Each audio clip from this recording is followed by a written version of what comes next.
Learn English through Stories H13 PDF.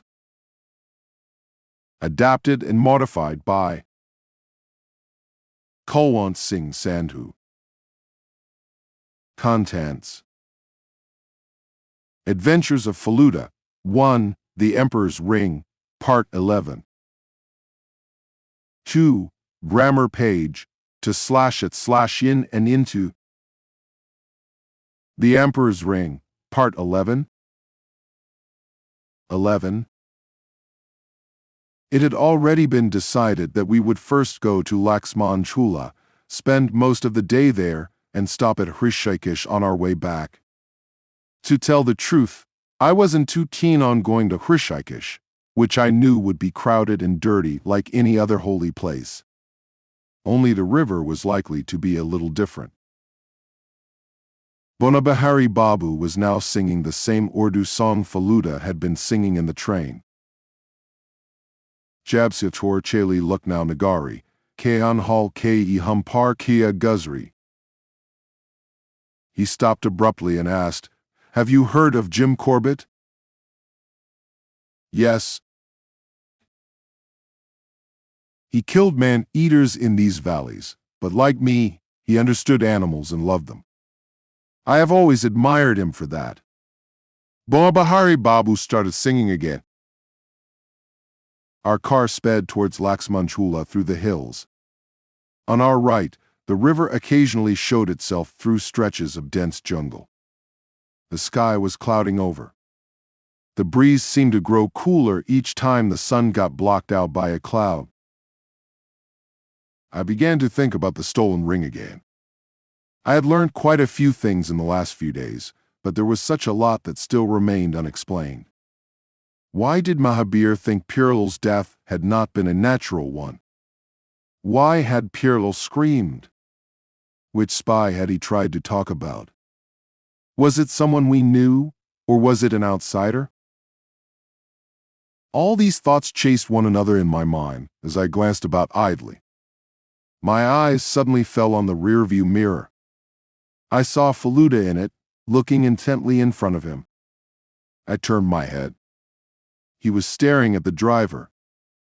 My eyes turned automatically in the same direction.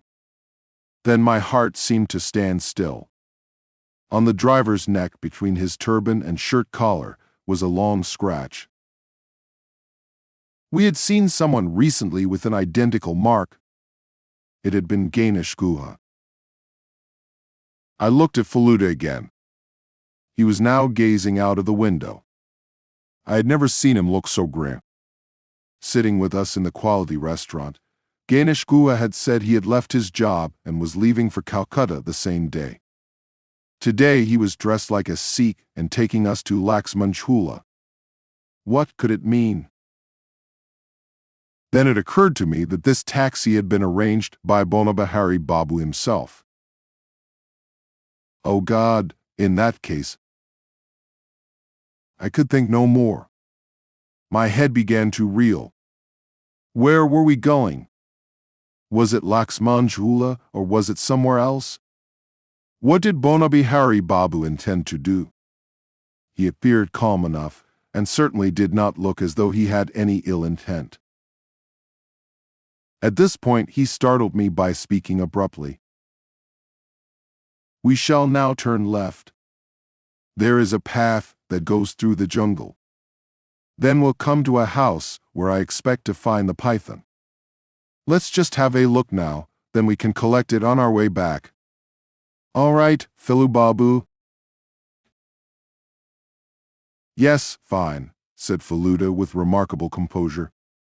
But I couldn't help ask, "Didn't you say the python was in Laxman Chula?" Bonabihari Babu burst out laughing. "And who," he asked, "told you this is not Laxman Chula? Howrah doesn't simply mean the Howrah Bridge, does it? It means a whole region. Laxman Chula begins from here. The bridge over the Ganges is more than a mile from here." Our car took a left turn into the jungle. The path, covered with overgrown wild bushes, was virtually invisible. I noticed that the driver didn't even wait for instructions. He drove as though he knew where he was going. "How do you find this place, Falu Babu?" Barbahari Babu asked. His voice sounded different. There appeared to be a suppressed excitement behind those simple words. "Beautiful," said Faluda and gently pressed my right hand with his left. I knew it was his way of saying, "Don't be afraid, I'm here." "Have you brought a handkerchief, Topsh?" asked Faluda. I wasn't prepared for such a question at all, so I could only stammer, "H handkerchief? Don't you know what it is?" "Yes, of course. But I forgot to bring one." Bonabahari Babu said, "Are you worried about the dust? It's not going to be all that dusty in here." "No, it's not the dust," Faluda replied and stuffed a handkerchief into my pocket. I totally failed to see why he did this. Bonabahari Babu's tape recorder was lying on his lap. He now switched it on. A hyena started laughing amongst the trees. The jungle was getting denser and darker. In any case, the sun was probably hiding behind clouds. I wondered where Babaskar might be. Could they have reached Laxmanjula already? If anything happened to us, they wouldn't even get to know. Was that why Bonabahari Babu had allowed them to go ahead? I tried to muster all my courage. Although I had every faith in Faluda, something told me every bit of his own courage and presence of mind was about to be tested. Our car was now crawling along in deep jungle. Bonabahari Babu had turned the recorder off, nor was he singing himself. All I could hear was a cricket and the crunch of leaves under the wheels. After about 10 minutes, through the tree trunks and other foliage, we saw a house. Who on earth could have built a house in a place like this? Then I remembered an uncle of mine who was a forest officer. He was supposed to live in a house in the middle of a forest, with just tigers and other wild animals for company. Perhaps this was a house like his. As we went closer to the house, I realized it was made of wood and had been built on a raised platform. A wooden staircase went up to the front door. It was clearly very old and certainly didn't look as though anyone lived in it. Our taxi stopped before this house. "I don't think Pandaji is at home," said Bonabahari Babu, "but let's go in and wait since we have traveled all this way. He may have stepped out only for a few minutes to gather firewood or something. He lives alone, you see, and has to do everything all by himself. But, like me, he's not afraid of animals. So come in, both of you. You've seen fake sannyasis, haven't you? Now you'll see a perfectly genuine one and perhaps learn something about how he lives." The three of us got out of the car. I cannot tell how I might have kept my nerve if it wasn't for Faluda's reassuring presence. In fact, his unruffled calm made me wonder if the whole thing wasn't just my imagination. What if the driver was an ordinary Sikh and Bonabahari Babu was telling the truth, and this house did contain a sadhu called Pandaji who had a 12-foot python? We walked towards the staircase, crunching dry leaves under our feet. Then we climbed up the steps and went in. The room we walked into was not much larger than a railway compartment. There was another door that probably led to a second room, but it appeared to be locked from the other side. There were two small windows on the opposite wall, through which we could see the trees. The platform on which the house stood was no higher than a man of medium height. Bonabahari Babu's tape recorder was hanging from his shoulder. He put it down on the floor and said, "You can see how simply he lives." There was a broken table, a bench with an arm missing, and a tin chair. Faluda went across to the bench and sat down. I did the same. Bonabahari Babu started filling his pipe. Then he lit it, put the match out, threw it out of the window, and sat down on the chair after having tested its strength by pressing its seat. He sighed with pleasure and began puffing at his pipe, filling the whole room with smoke.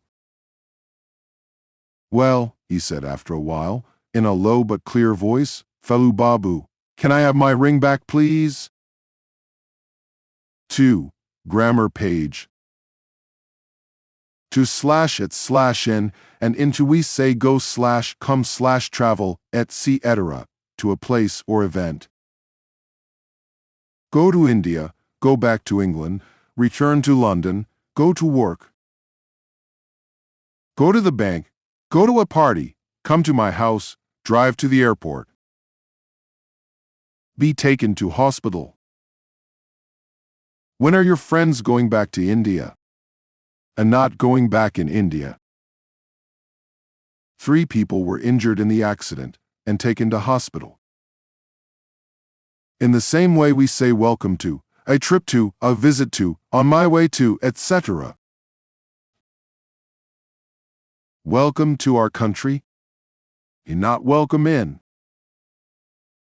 We had to cancel our trip to Paris. Compare to for movement and in /at for position. They are going to France. But they live in France. Can you come to the party? But I'll see you at the party. We say I've been to a place or an event.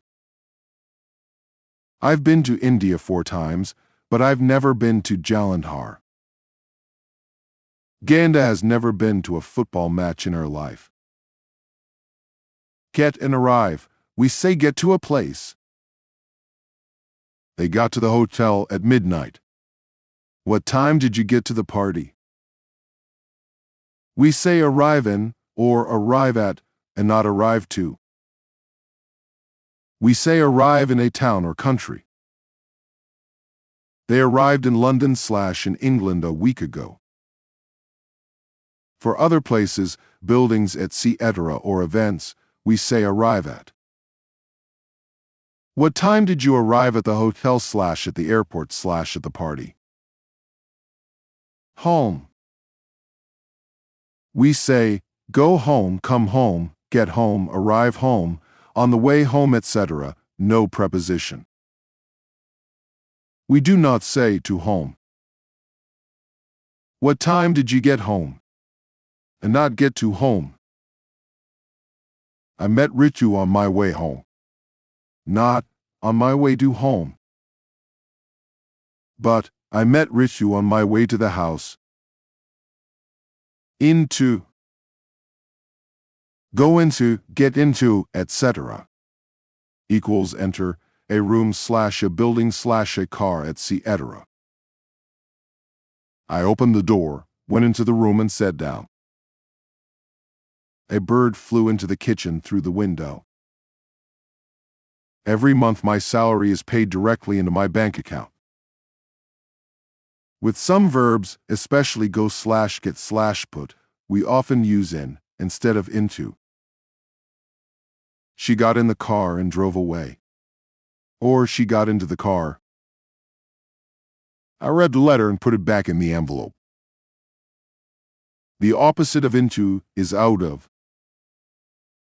She got out of the car and went into a shop. For buses, trains, and planes, we usually say get on and get off. She got on the bus and I never saw her again. You need to get off the train at the next station. Exercise. Put into / at / in / into where necessary. If no preposition is necessary, leave the space empty. 1. 3 people were taken. Hospital after the accident. 2. I'm tired. Let's go. Home now. 3. We left our luggage, the station, and went to find something to eat. 4. Shall we take a taxi? The station, or shall we walk? 5. I have to go. The bank today. What time does it open? 6. The Amazon flows the Atlantic Ocean. 7. I missed the bus, so I walked home. 8. Have you ever been Canada? 9. I lost my key, but I managed to climb the house through a window. 10. We got stuck in a traffic jam on our way the airport. 11. Did you enjoy your visit the zoo? 12. I did some shopping on my way home. 13. Marcel is French. He has just returned France after 2 years. Brazil. 14. It took us 4 hours to get it. The top of the mountain. 15. Welcome, the hotel. We hope you enjoy your stay here. Answers 1. 3 people were taken to hospital after the accident. 2. I'm tired. Let's go home now. No preposition. 3. We left our luggage at the station and went to find something to eat. 4. Shall we take a taxi to the station or shall we walk? 5. I have to go to the bank today. What time does it open? 6. The Amazon flows into the Atlantic Ocean. 7. I missed the bus, so I walked home. No preposition. 8. Have you ever been to Canada? 9. I lost my key, but I managed to climb into the house through a window. 10. We got stuck in a traffic jam on our way to the airport. 11. Did you enjoy your visit to the zoo? 12. I did some shopping on my way home. No preposition. 13. Marcel is French. He has just returned to France after 2 years in Brazil. 14. It took us 4 hours to get to the top of the mountain. 15. Welcome to the hotel. We hope you enjoy your stay here.